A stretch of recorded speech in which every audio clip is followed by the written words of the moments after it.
Family, हमारे YouTube channel में आप सभी का स्वागत करती हूँ। नमस्ते, हम आप सबकी नीलम वर्मा। बहुत प्यारा प्यारा सा लचारी गीत कहारवा गीत लाई हूँ, तो आप सब लाइक शेयर सब्सक्राइब जरूर करना, भर भर के प्यार दुलार देना और फुल वॉच में जरूर देखना। बोलिया तू बोला गोरी जब मुस्काई के गो, बोलिया तू बोला गोरी जब मुस्काई के, लाखों आशिक मर गईले झूलनिया तर दबाई के, लाखों आशिक मर गईले झूलनिया तर दबाई के। सोने की थारी में जेवना परोस, सोने की थारी में जेवना परोस, जेवना न जेव गिरा था मुरझाई के, जेवना न जेव गिरा था मुरझाई के, लाखों आशिक मर गईले झूलनिया तर दबाई के, लाखों आशिक मर गईले झूलनिया तर दबाई के।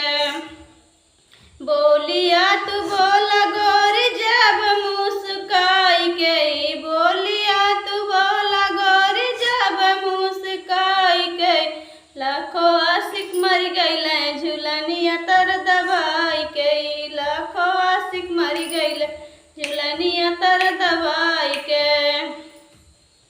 झझर गेड़ुलवा गंगा जल पानी, झझर गेड़ुलवा गंगा जल पानी, गेड़ुआ न घूट गिरा था मुरझाई के, गेड़ुआ न घूट गिरा था मुरझाई के, लाखों आशिक मर गईले झूलनिया तर दबाई के, लाखों आशिक मर गईले झूलनिया तर दबाई के।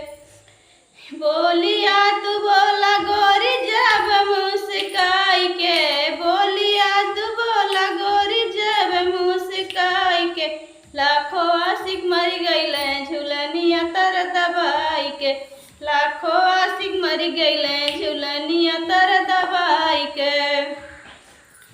लाची लवांगी कबीरा जोरायो, लाची लवांगी कबीरा जोरायो, बीरवा न कूच गिरा था मुरझाई के, बीरवा न कूच गिरा था मुरझाई के, लाखों आशिक मर गईले झूलनिया तर दबाई के, लाखों आशिक मर गईले झूलनिया तर दबाई के।